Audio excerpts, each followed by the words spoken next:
नमस्कार शिक्षक मित्रांनो. आज आपण ओदू कर्नाटक या एका खूप महत्वाच्या उपक्रमाबद्दल बोलणार आहोत. खरं तर मुलांमधली वाचनाची आणि गणिताची पायाभूत कौशल्य पक्की करणं हे आपल्या सगळ्यांसमोरच एक मोठं आव्हान असतं, नाही का? पण काळजी करू नका, हा कार्यक्रम आपल्याला नेमकी याच कामात मदत करणार आहे. चला तर मग बघूया हा उपक्रम आपल्या वर्गात कसा एक सकारात्मक बदल घडवू शकतो. विचार करा, आपल्या वर्गात असंच चित्र दिसतं ना? काही मुलं एकदम पटापट शिकतात, तर काहींना थोडा जास्त वेळ लागतो.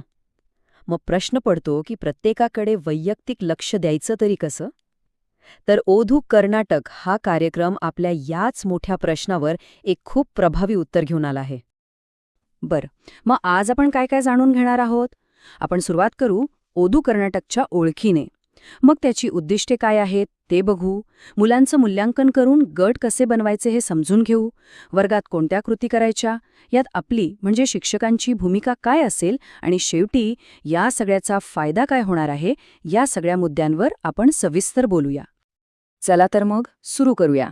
सगळ्यात आधी हे ओदू कर्नाटक प्रकरण नेमकं आहे तरी काय आणि ते आपल्यासाठी इतकं महत्त्वाचं का आहे हे समजून घेऊया. ओदू कर्नाटक म्हणजे फक्त एक नवीन योजना किंवा उपक्रम नाहीये, तर हा शिकवण्याकडे बघण्याचा एक पूर्णपणे नवीन दृष्टिकोन आहे. याचा मुख्य उद्देश फक्त अभ्यासक्रम संपणं नाहीये, अजिबात नाही. तर प्रत्येक मुलाची वाचन आणि गणिताची जी काही सध्याची पातळी आहे तिथून त्याला पुढे घेऊन जाणं, त्याच्या संकल्पना पक्क्या करणं हे याचं ध्येय आहे. आणि यासाठी यात दोन मुख्य भाग आहेत, एक सरळ मराठी आणि दुसरा सरळ गणित.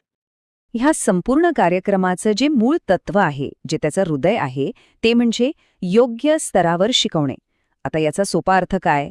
तर आपण मुलाला तो कोणत्या इयत्तेत आहे यावरून नाही शिकवणार, तर त्याला सध्या काय येतंय, त्याची क्षमता काय आहे हे बघून शिकवणार आहोत. आणि खरं सांगायचं तर हाच या कार्यक्रमातला सगळ्यात मोठा आणि सकारात्मक बदल आहे. ठीक आहे, संकल्पना तर मस्त आहे, पण हे सगळं करून आपल्याला नेमकं काय मिळवायचं आहे? म्हणजे आपली उद्दिष्टे काय आहेत? चला ते बघूया. वाचनाच्या बाबतीत आपलं ध्येय अगदी स्पष्ट आहे.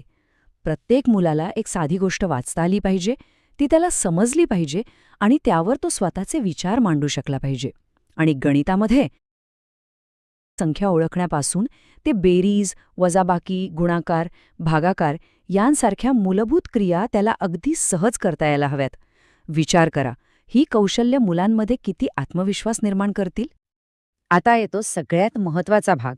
याची वर्गात अंमलबजावणी करायची कशी?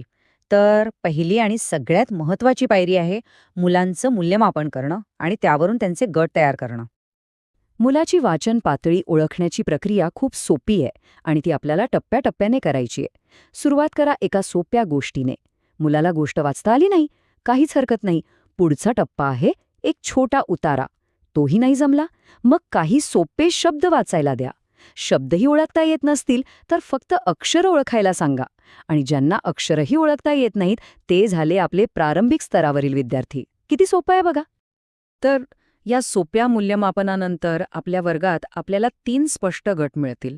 पहिला गट असेल प्रारंभिक आणि अक्षर ओळखणाऱ्यांचा, दुसरा गट शब्द आणि उतारा वाचणाऱ्यांचा आणि तिसरा गट असेल जो कथा वाचू शकतो.